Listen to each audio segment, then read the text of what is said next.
নমস্কার। পশ্চিম মেদিনীপুরের 400 বছরের পুরনো মাতপুর ও জগপুরের মাঝে অবস্থিত জাগ্রত মা মনসা মন্দিরের ব্যাপারে আপনারা অনেকেই জানেন। তারই উদ্দেশ্যে আমি দিদিভাই মণিমা ছর্দি ও দিদির মেয়ে পিউ মিলে বেরিয়ে পড়েছিলাম। যাওয়ার পথে পুজো দেওয়ার জন্য মিষ্টি ও ফল কিনে নিলাম। জানেন তো, এই মন্দিরের অনেক রহস্য ও অলৌকিক ঘটনা রয়েছে।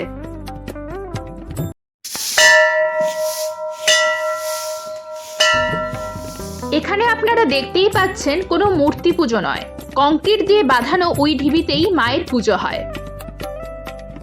আর এখানে আপনারা যে মনসা ঠাকুরগুলি দেখছেন তার বেশিরভাগই মানতের, আবার এমনকি অনেকের বাড়িতে পুজো হওয়ার পরেও রেখে দিয়ে গেছে। কথিত আছে হারিয়ে যাওয়া বাড়ির পোষ্য, এমনকি মানুষের কোনো কাপড় বা ব্যবহৃত কোনো জিনিস দিয়ে এখানে মানত করলে মায়ের আশীর্বাদে আবার তা ফিরে আসে।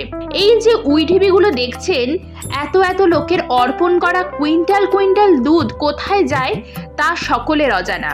এখানে দেখছেন ছর্দি, পিউ ও মণিমা নিজেই পুজো দিচ্ছে। তার কারণ মন্দিরের কোনো পূজারি নেই, সকল ভক্ত নিজের ইচ্ছেতেই পুজো দিয়ে থাকে মায়ের কাছে।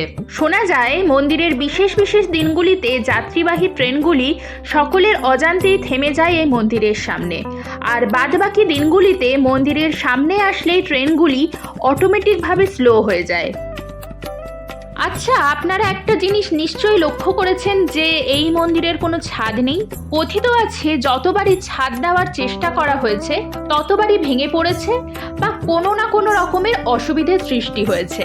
তাই মনে করা হয় এই মন্দিরের মা কোনো বদ্ধ ঘরে নয়, খোলা আকাশের নিচে থাকতে চায়। সামনেই তো চৈত্র মাস আসছে।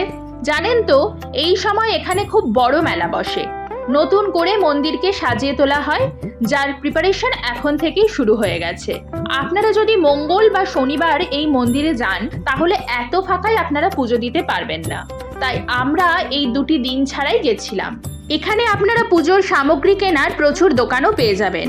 যেহেতু আমরা দুপুরে গিয়েছিলাম তাই বেশিরভাগ দোকানই বন্ধ ছিল, কিন্তু মন্দির সবসময়ই খোলা থাকে। জানেন তো, এখানে একটি বাঁধানো পুকুর আছে। অনেকে এখানে স্নান করে দণ্ডি কেটে মায়ের মন্দির অবধি যায় মানত পূরণ করার জন্য।